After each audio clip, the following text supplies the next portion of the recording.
Hi friends, అందరికీ నమస్తే. Welcome to DNK village vlogs ఛానల్కి స్వాగతం.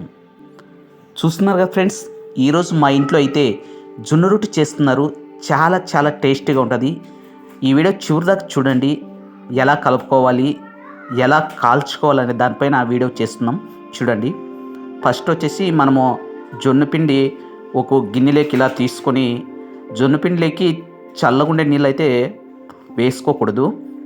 కొద్దిగా గోరువెచ్చగా నీళ్ళు అనేది వేడి చేసుకోవాల్సి ఉంటుంది.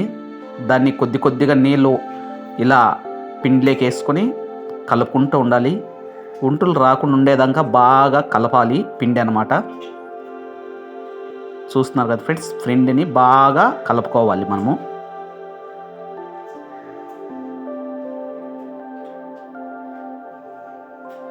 జొన్న రొట్టెలు అయితే చాలా టేస్టీగా ఉంటుంది.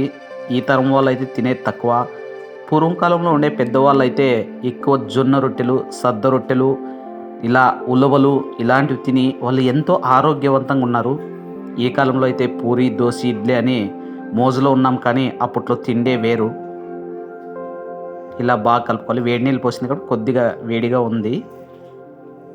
మీకు ఎంత మాత్రం కాచుకోవాలనే దాన్ని బట్టి ఉంటుంది. కొద్ది కొద్దిగా వేసుకోవాలి. ఇలా వాటర్ వేసుకున్న తర్వాత మనం బాగా ముద్ద అయ్యేదాకా బాగా కలపాలి. పిండి అయితే ఎక్కడ అనేది పొడిగా లేకుండా అంత బాగా ముద్దగా, ఎక్కువ జోరుగా వేసుకోకుండా తక్కువ వేసుకోకుండా పిండిలోకి సరిపడే వాటర్ మాత్రమే వాడుకోవాలి మనము.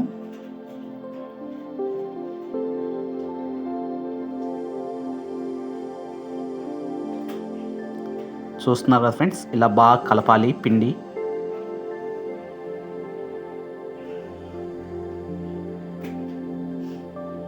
ఇలా కలిపిన తర్వాత ఇలా ముద్ద చేసుకోవాలి. ఇలా ముద్ద వచ్చేదాకా పిండి అయితే బాగా కలపాలి. ఇట్లుండాలి ఫ్రెండ్స్, ముద్దగా బాగా చేసుకోవాలి.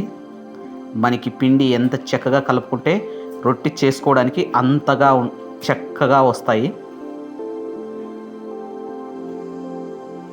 ఇలా ముద్ద అయిన తర్వాత వేరే ప్లేట్లకు కొద్దిగా తీసుకొని మన చేయికి పిటికలు పట్టేంత తీసుకొని ఒక కుంట ఇలా బాగా మళ్ళీ రుద్దుకోవాలి బాగా. ఇక్కడ చూస్తున్నారు కదా ఫ్రెండ్స్, మా అమ్మ చేస్తుంటే మా నాన్న కూడా సాయపడుతున్నాడు. రొట్టెలు అంటే చాలా చాలా టేస్టీగా ఉంటాయి. చూస్తున్నారు కదా ఫ్రెండ్స్, మా పల్లెల్లో అయితే ఇలాగే రొట్టెలు అన్నీ చేసుకొని చేస్తుంటాము. సిటీల్లో, టౌన్లో అయితే చాలా తవలా చేస్తుంటారో అవి తీసుకొని పోయి తినేవాళ్ళు ఉంటారు. కానీ మా ఇళ్ళల్లోనే ఇలా చేసుకొని తింటుంటే ఆ సరదానే వేరు. ఇలా బాగా మళ్ళీ ముద్దగా చేసుకోవాలి. చిన్నది తీసుకొని మనకి ఎంత కావాలో అంత చేసుకున్న తర్వాత ఇలా తెడ్డు పైకి తీసుకొని కొద్దిగా పిండి వేసుకోవాలి. చాలా వేసుకోకుండా కొద్ది కొద్దిగా పిండి వేసుకున్న తర్వాత రొట్టె అనేది ఇలా కాల్చుకోవాలి ఉంటుంది. చాలా ఈజీ ఫ్రెండ్స్ జొన్న రొట్టె కాల్చడం అయితే. ఇలా అనుకోవాలి. ఫస్ట్ ఆ ఉంట మాదిరిగా ఉండదని కొద్దిగా వెడల్పుగా చేసుకోవాలి. ఇలా చేసుకున్న తర్వాత అలా వేసుకొని ఇంకా చుట్టూరా రౌండ్ షేప్ వచ్చేదాకా అలా తట్టుతూ ఉండాలి అన్నమాట. లైట్గా దానిపైన కొద్దిగా అట్లా చేయికి పిండి అనేది అద్దుకోవడము తట్టుకుంటుండేది. పిండి ఎంత చక్కగా కలుపుకుంటే అంత బాగా రొట్టి తట్టడానికైతే వస్తుంది. ఎక్కడ చీలకలు గీలకలు రాకుండా ఉంటుంది. అందుకోసమే వేడి నీళ్ళు అనేది వేసుకోవాల్సి ఉంటుంది మనము.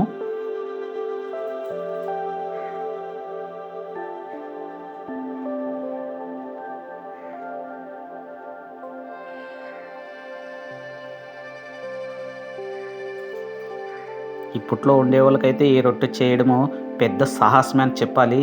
ఎందుకంటే ఇప్పుడుండే జనరేషన్కి, ఇప్పుడు తరం వాళ్ళు పెళ్ళిళ్ళు చేసుకొచ్చి రొట్టె కాల్చడం అంటేనే ఇదేదో పెద్ద వింతగా చూసి ఇలా చేయడం చాలా కష్టం. కానీ పూరీనో, దోశో లేకపోతే చపాతీనో చేసేస్తాం, చాలా టేస్ట్గా ఉంటుందని మనకి చాలా చాలా చెప్తారు. చెప్పడమే కాకుండా అలాగే యూట్యూబ్లో చూడండి అంటే ఎల్లంత చక్కగా ఉన్నాయో ఇవి అని చెప్తుంటారు. ఎందుకంటే ఇలా కాల్చడం రాదు కాబట్టి మనకి అనేక కబుర్లు పుకార్లు చెప్తుంటారు. ఈ జొన్న రొట్టెలో మాధుర్యము, ఈ జొన్న రొట్టెలు కానీ శరీరానికి ఎలాంటి ఎఫెక్ట్ లేకుండా బాగా ఆరోగ్యంగా ఇస్తుంది. ఎముకలు కండరాలు బాగా గట్టిగా అవుతాయి. ఎక్కడ ఇలా చీలికలు రాకుండా రౌండ్ షేప్ అంతా మొత్తం చేసుకోవాల్సి ఉంటుంది.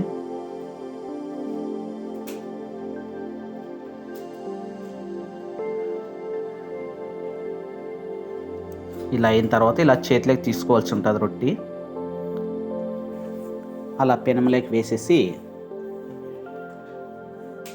స్టవ్ ఆన్ చేసిన తర్వాత పెనం పెట్టేసుకోవడం.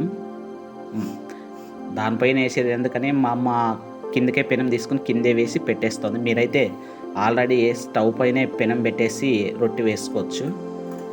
ఎవరికి తోచినట్లు వాళ్ళు చేస్తుంటారు. మేమైతే ఇలా చేస్తున్నాము. ఒకసారి రొట్టె వేసిన తర్వాత కొంచెం క్లాత్ బట్ట తీసుకొని వాటర్ పెట్టుకోవాల్సి ఉంటుంది పక్కన. ఎందుకంటే ఒక సైడు కొద్దిగా కాటన్ బట్ట కానీ ఏదైనా తీసుకొని అలా బట్ట తీసుకొని వాటర్ అయితే చల్లాల్సి ఉంటుంది. లైట్గా అట్లా తుడుసు మాదిరిగా చూస్తుందండి. ఇలా ఉండాలి.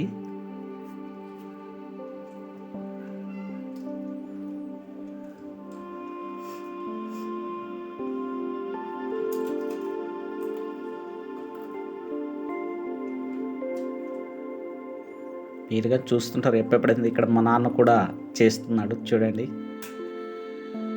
అప్పట్లో వాళ్ళు రొట్టె అంటే చాలా ఇష్టం కాబట్టి ఇలా చాలా సంతోషంగా ఆనందంగా ఉంటుంది ఇలా చేసుకొని ఉంటే. ఇంకొక రొట్టె కింద రెడీ అయి ఉన్నది.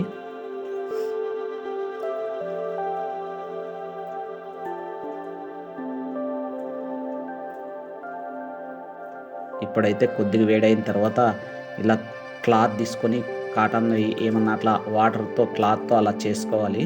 ఒక సైడ్ మాత్రమే.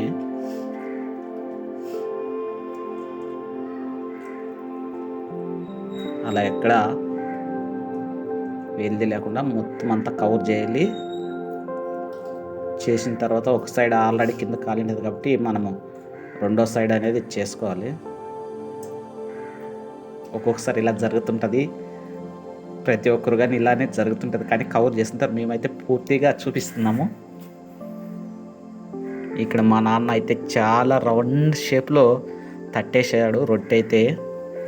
అక్కడ మా అమ్మ కాలుస్తూ ఉంది. ముద్ద ఆరిపోకుండా మనం తీసుకుని వెంటనే అలా మళ్ళీ ముద్దలా చేస్తే మనం తీసుకొని రొట్టె తట్టడానికి చాలా బాగా ఉంటుంది.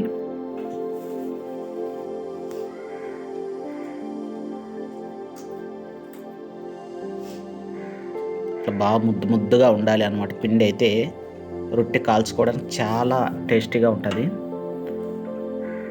చూస్తున్నారు కదా ఫ్రెండ్స్, ఒక సైడ్ అయితే తిప్పి వేసినారు.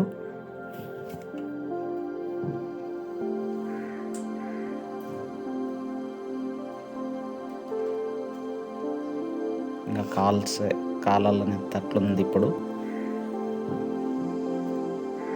ఓకే, చూస్తున్నారు కదా, ఈ మాదిరిగా అయితే కాల్చుకోవాలి రొట్టెలు.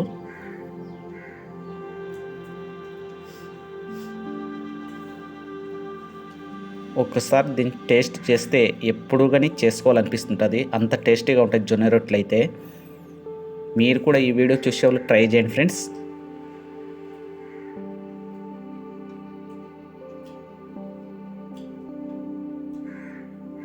ఇలా రెడీ అయిన దాన్ని చెలాకుతో తీసుకోవచ్చు కానీ కాలిందని అట్లా ఇలా తీసుకుంది.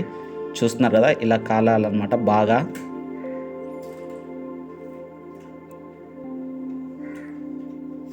ఆలు కూర ఇక్కడ వేస్తుంది మా అమ్మ. రొట్టెను ఆలుగడ్డ కూర చాలా టేస్టీగా ఉంటుంది. నాకైతే చాలా చాలా ఇష్టం. ఫస్ట్ సార్ మన ఛానల్ చూస్తుంటే లైక్ చేయండి, కామెంట్స్ చేయండి, అలాగే సబ్స్క్రైబ్ చేయండి. మంచి వీడియోతో మళ్ళీ కలుస్తా. Bye friends.